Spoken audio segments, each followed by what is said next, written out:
Sebelumnya, Assalamualaikum warahmatullahi wabarakatuh. Waalaikumsalam warahmatullahi wabarakatuh. Alhamdulillahirrabbilalamin, wassalatu wassalamu ala rasulillah, amma ba'd. Hari ini kami dari kelompok 2 akan mempresentasikan PPT kami yang berjudul Pancasila sebagai Ideologi Bangsa. Di sini anggota-anggota kelompok 2 ada Nur Abidah Qurrata A'yunin dari kelas 2025I, Albian Gustaf Muhammad dari kelas 2025E, Ahmad Daniel Zamzami dari kelas 2025I, ada Amira Faradisa dari kelas 2025E, ada Kevin Wijaya Tandriano dari kelas 2025E, Putri Naila Safitri dari kelas 2025E, Muhammad Atsel Sultoni dari kelas 2025I, Muhammad Arik Ulin Nuha dari kelas 2025E, Ripka Haya Aulia, dan Muhammad Huzaifah Al-Zamzami dari kelas 2025E. Untuk slide pertama akan dibawakan oleh rekan saya, Kevin. Kepada Kevin dipersilahkan. Oke, di sini saya akan menjelaskan definisi Pancasila sebagai ideologi bangsa, yaitu merupakan pandangan hidup dan sistem nilai dasar yang menjadi pedoman bagi seluruh rakyat Indonesia dalam kehidupan berbangsa dan bernegara, serta menjadi dasar dalam penyelenggaraan negara dan pencapaian cita-cita luhur bangsa. Tujuan presentasi kami yaitu menjelaskan nilai-nilai luhur dan perumusan Pancasila, mengaitkan nilai tersebut dengan konteks kekinian, dan mendeskripsikan dinamika Pancasila dari masa ke masa. Selanjutnya akan dijelaskan oleh rekan saya, Arik. Jadi apa sih Pancasila itu? Pancasila, Pancasila, pendahuluan kita ini ada tiga. Ya, emang gue Pancasila sebagai dasar negara dan ideologi. Pancasila adalah fondasi dari berdirinya negara Kesatuan Republik Indonesia atau disebut NKRI. Sebagai dasar negara, Pancasila menjadi pedoman dalam penyelenggaraan pemerintah, hukum, serta kehidupan bermasyarakat. Sebagai ideologi, Pancasila mengandung nilai-nilai yang menyatukan seluruh rakyat Indonesia dengan latar belakang yang berbeda-beda. Yang kedua, lahir dari sejarah panjang perjuangan kemerdekaan. Pancasila tidak muncul begitu saja, melainkan melalui proses panjang perjuangan bangsa Indonesia. Nilai-nilainya lahir dari kearifan lokal, budaya, serta pengalaman kolektif rakyat Indonesia yang berjuang melawan penjajah. Oleh karena itu, Pancasila memiliki akar kuat dalam perjalanan sejarah bangsa, sehingga relevan dijadikan sebagai pedoman hidup hingga saat ini. Yang ketiga, berfungsi sebagai pedoman hidup dan penyatu bangsa. Selain menjadi dasar dan ideologi, Pancasila berfungsi sebagai pedoman hidup sehari-hari bagi warga negara Indonesia. Nilai-nilainya menuntut sikap dan perilaku agar tetap menjaga persatuan dalam keberagaman. Dengan demikian, Pancasila juga berperan sebagai alat pemersatu bangsa yang majemuk, sehingga stabilitas dan persatuan dapat terus terjaga. Selanjutnya akan dijelaskan oleh rekan saya. Ya, ini saya akan menjelaskan tentang musyawarah dan gotong royong. Yang dimaksud nilai-nilai musyawarah, ya, yang dimaksud nilai-nilai musyawarah yaitu seperti di kasus nomor satu, bisikan BPPKI dan BPKI disebutkan dicapai melalui musyawarah. Itu poin-poinnya adalah secara sendiri yang lebih mereka bisa disebutkan secara musyawarah dalam proses tidak pernah untuk mencapai manfaat, pernah untuk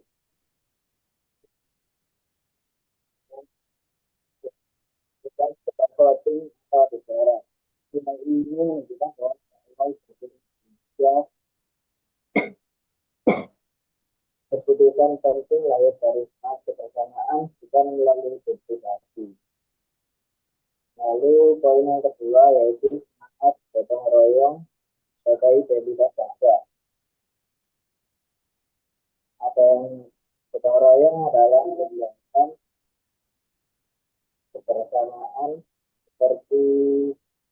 bersama, saling bantu dan bertanggung, dan saling support. Segala yang di sini sudah menjadi budaya yang menjadikannya berbeda dengan budaya lain, seperti yang kita saling bantu. Lalu penjelasan selanjutnya dibawakan oleh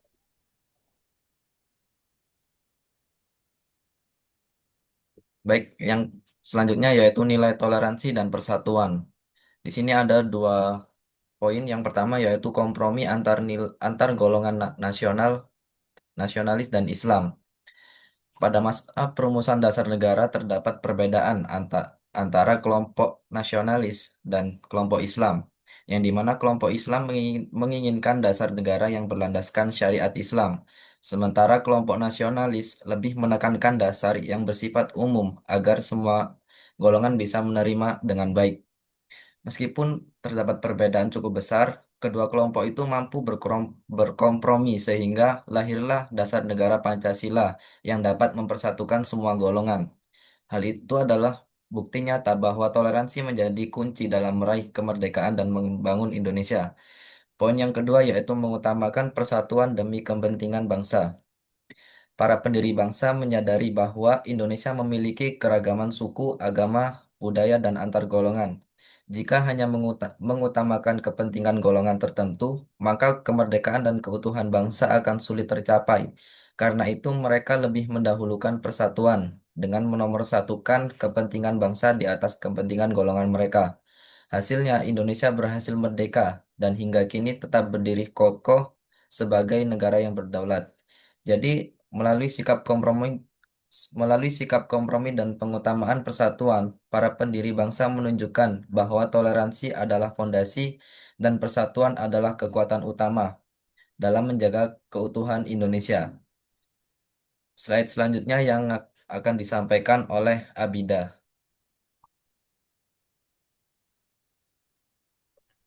Oke, terima kasih atas kesempatannya. Hari ini saya ingin mengajak kita semua untuk sejenak merenung tentang nilai kebangsaan dan kemerdekaan yang telah diwariskan oleh para pahlawan kita. Nah, kita akan melihat kembali dua poin penting, yakni semangat perjuangan melawan penjajah dan kedua, tekad mewujudkan Indonesia merdeka. Nah, kemerdekaan yang kita nikmati hari ini itu bukanlah hadiah semata, melainkan hasil dari semangat juang yang tak pernah padam selama berabad-abad oleh perjuangan bangsa kita. Bangsa kita tuh berada di bawah cengkraman penjajah, namun api perlawanan tidak pernah padam. Nah, perjuangan ini tuh bukan hanya pertempuran fisik, melainkan juga perlawanan batin yang luar biasa. Para pahlawan kita itu dari berbagai suku, agama, daerah, mereka bersatu, bergotong royong, yang kuat, mereka itu merelakan mengorbankan nyawa, harta, dan keluarganya itu demi kemerdekaan kita. Nah, semangat inilah itu yang melahirkan keberanian, keteguhan hati, dan persatuan yang menjadikan fondasi utama bagi kemerdekaan bangsa Indonesia saat ini. Puncak dari semua perjuangan itu adalah tekad mewujudkan Indonesia merdeka yang diproklamasikan pada 17 Agustus 1945. Nah, proklamasi ini itu bukan sekedar pembacaan naskah, melainkan pernyataan tegas dan lantang kepada dunia bahwa bangsa Indonesia itu berhak untuk menentukan nasibnya sendiri. Namun, perjuangan ini tidak berhenti di sana. Kemerdekaan adalah jembatan emas untuk mewujudkan cita-cita bangsa. Tekad para pahlawan tidak hanya untuk membebaskan diri dari penjajahan, melainkan juga untuk membangun bangsa yang adil, makmur, dan juga sejahtera. Sebagai generasi penerus, sudah menjadi tugas kita untuk melanjutkan tekad ini. Nah, bukan lagi dengan senjata, melainkan dengan semangat belajar, berkarya, berinovasi, dan juga menjaga persatuan bangsa di tengah perbedaan yang ada di negara Indonesia ini. Mari kita jadikan nilai-nilai ini tuh sebagai kompas dalam hidup kita. Terima kasih. Selanjutnya akan dijelaskan oleh teman saya. Di sini aku akan menjelaskan nilai kemanusiaan dan keadilan. Sila kedua dan kelima mencerminkan penghormatan martabat manusia, menegakkan keadilan bagi seluruh rakyat.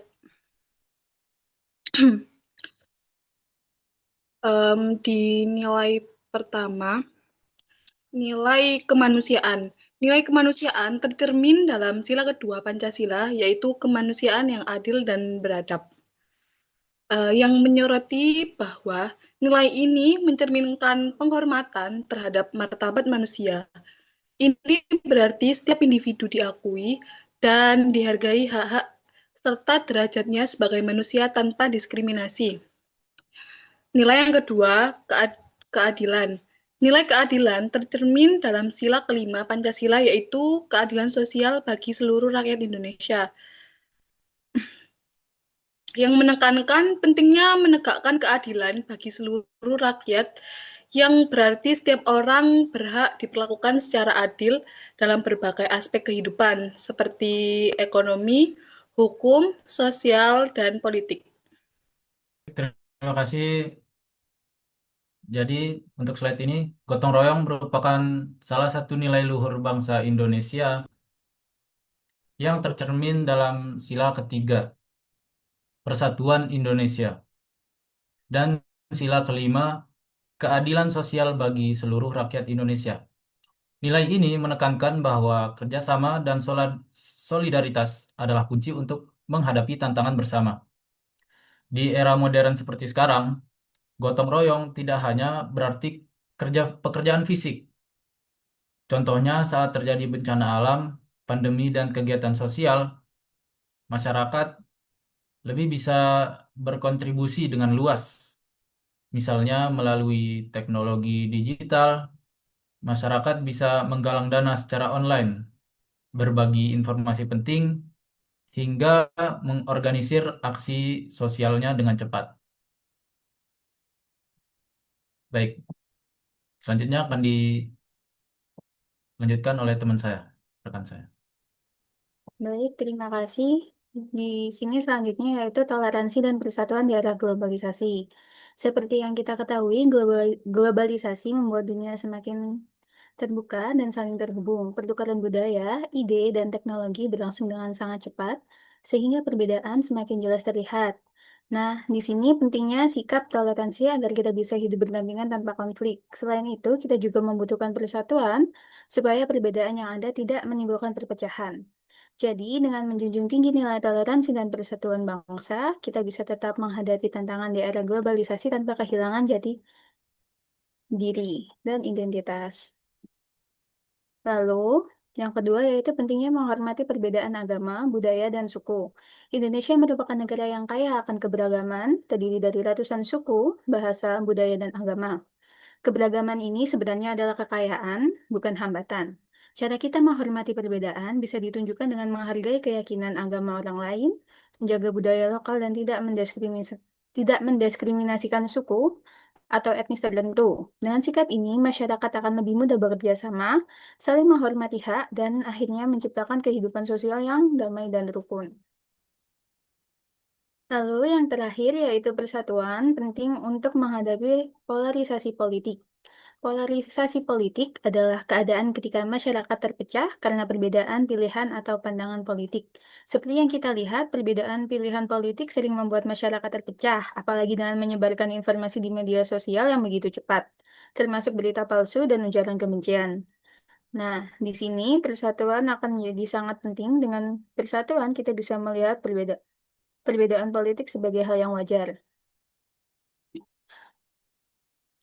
Dalam demokrasi bukan menjadi alasan untuk bermusuhan. Jadi, persatuan memastikan bangsa kita tetap berfokus pada tujuan utama, yaitu kesejahteraan dan kemajuan bersama, bukan terjebak konflik yang merugikan. Lalu selanjutnya akan dianukan oleh rekan saya.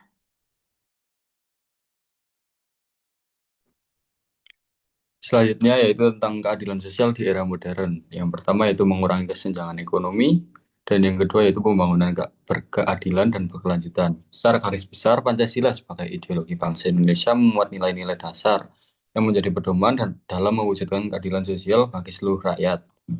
Dalam konteks mengurangi kesenjangan ekonomi, sila kelima yaitu keadilan sosial bagi seluruh rakyat Indonesia menjadi landasan utama untuk menciptakan distribusi kekayaan yang lebih merata, pemberdayaan masyarakat kurang mampu, serta pembangunan ekonomi yang inklusif. Dengan menempatkan kepentingan bersama di atas kepentingan individu atau golongan, Pancasila mendorong kebijakan yang pro rakyat dan mendukung pertumbuhan ekonomi yang berpihak pada semua lapisan masyarakat. Selain itu, Pancasila juga mendorong pembangunan yang berkeadilan dan berkelanjutan melalui nilai-nilai gotong royong, kemanusiaan, dan kedaulatan rakyat. Pembangunan yang berkeadilan berarti memperhatikan kebutuhan daerah tertinggal dan kelompok rentan, sementara pembangunan berkelanjutan mencerminkan tanggung jawab terhadap generasi mendatang dan kelestarian lingkungan. Dengan menjadikan Pancasila sebagai dasar pijakan dalam perencanaan dan pelaksanaan pembangunan nasional, Indonesia dapat menciptakan tatanan masyarakat yang lebih adil, setara, dan berkelanjutan dalam jangka panjang. Sekian, slide selanjutnya akan dijelaskan oleh rekan saya.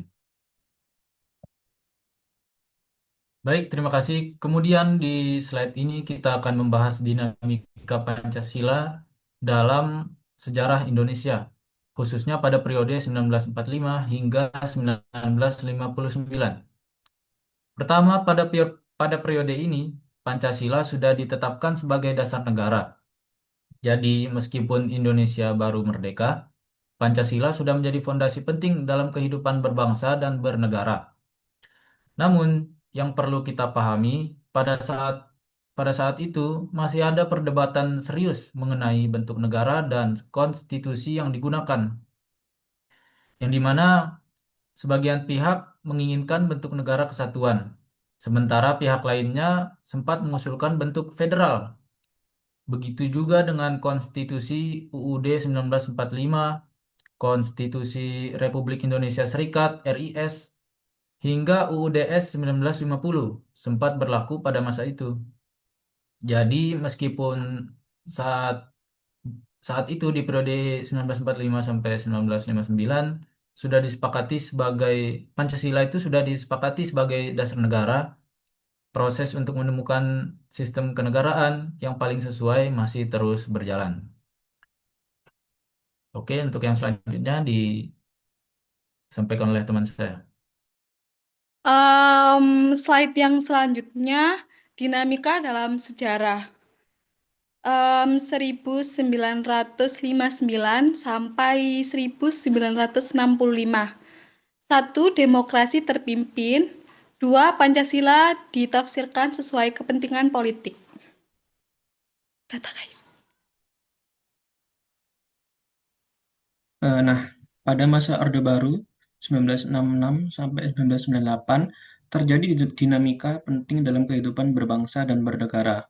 Pemerintah menjadikan Pancasila sebagai asas tunggal, yang artinya setiap organisasi sosial, politik, maupun kemasyarakatan wajib berlandaskan pada Pancasila. Namun, dalam praktiknya, Pancasila sering dipakai sebagai alat indoktrinasi, yaitu digunakan untuk mengontrol cara berpikir masyarakat agar sejalan dengan kepentingan pemerintah Orde Baru. Pendidikan dan sosialisasi pada Pancasila dijalankan secara masif, tetapi lebih menekankan pada kepatuhan politik daripada pengalaman nilai-nilai secara murni. Jadi secara singkat menjelaskan bahwa pada masa Orde Baru itu Pancasila dijadikan asas tunggal yang bagi seluruh organisasi, dan Pancasila banyak digunakan sebagai alat indoktrinisasi politik oleh pemerintah. Oke, baik. Dinamika dalam sejarah 1998 sampai sekarang atau reformasi, yakni ada 3. Pancasila direvitalisasi, kedua diperkuat sebagai pedoman hidup bangsa, yang ketiga upaya penanaman kembali melalui pendidikan. Jadi Pancasila dalam sejak dimulainya era reformasi pada tahun 1998, Indonesia mengalami berbagai perubahan besar dalam sistem politik, sosial, dan pemerintahan. Namun dalam dinamika tersebut, Pancasila tetap dijadikan sebagai dasar negara dan pedoman dalam kehidupan berbangsa dan bernegara. Yang pertama, Pancasila direvitalisasi. Pada masa reformasi, Pancasila kembali dihidupkan perannya setelah sebelumnya pada masa Orde Baru lebih banyak dimonopoli dalam bentuk indoktrinasi. Revitalisasi ini bertujuan agar nilai-nilai Pancasila tetap relevan dengan perkembangan zaman. Yang kedua, diperkuat sebagai pedoman hidup berbangsa. Pancasila kembali ditegaskan sebagai landasan ideologi negara yang mempersatukan bangsa Indonesia yang sangat majemuk. Hal ini penting karena tantangan globalisasi, demokratisasi, serta perubahan sosial politik bisa menimbulkan perpecahan bila tidak ada pedoman yang kuat. Yang ketiga, upaya penanaman kembali melalui pendidikan Pancasila. Pemerintah dan lembaga pendidikan berusaha menanamkan kembali nilai-nilai Pancasila kepada generasi muda melalui pendidikan formal maupun non-formal. Tujuannya agar Pancasila tidak hanya dipahami secara teori, tetapi juga diamalkan dalam kehidupan sehari-hari. Selanjutnya akan dijelaskan oleh rekan saya. Oke, jadi dari pembahasan yang sudah kita pelajari, dapat disimpulkan bahwa Pancasila merupakan hasil dari nilai-nilai luhur bangsa Indonesia, seperti musyawarah, toleransi, persatuan, dan keadilan. Nilai-nilai ini tidak hanya lahir dari budaya dan sejarah bangsa, tetapi juga menjadi fondasi yang kuat dalam membangun kehidupan bermasyarakat, berbangsa, dan bernegara. Hingga saat ini, nilai-nilai Pancasila tetap relevan dengan perkembangan zaman. Perubahan sosial, politik, maupun teknologi tidak dapat menggeser kedudukan Pancasila. Justru menjadikannya semakin penting sebagai pedoman dalam menghadapi tantangan global. Selain itu, Pancasila juga memiliki kemampuan untuk beradaptasi dengan dinamika zaman dan tetap kokoh sebagai ideologi pemersatu bangsa. Dengan menjadikan Pancasila sebagai dasar, Indonesia mampu menjaga persatuan dan keberagaman dan melangkah maju sebagai bangsa yang berdaulat, adil, dan makmur. Sekian presentasi dari kelompok 2 tentang Pancasila sebagai ideologi bangsa. Mohon maaf apabila ada tutur kata yang kurang mengenakan. Sekian, wassalamualaikum warahmatullahi wabarakatuh. Waalaikumsalam warahmatullahi wabarakatuh. Wabarakatuh.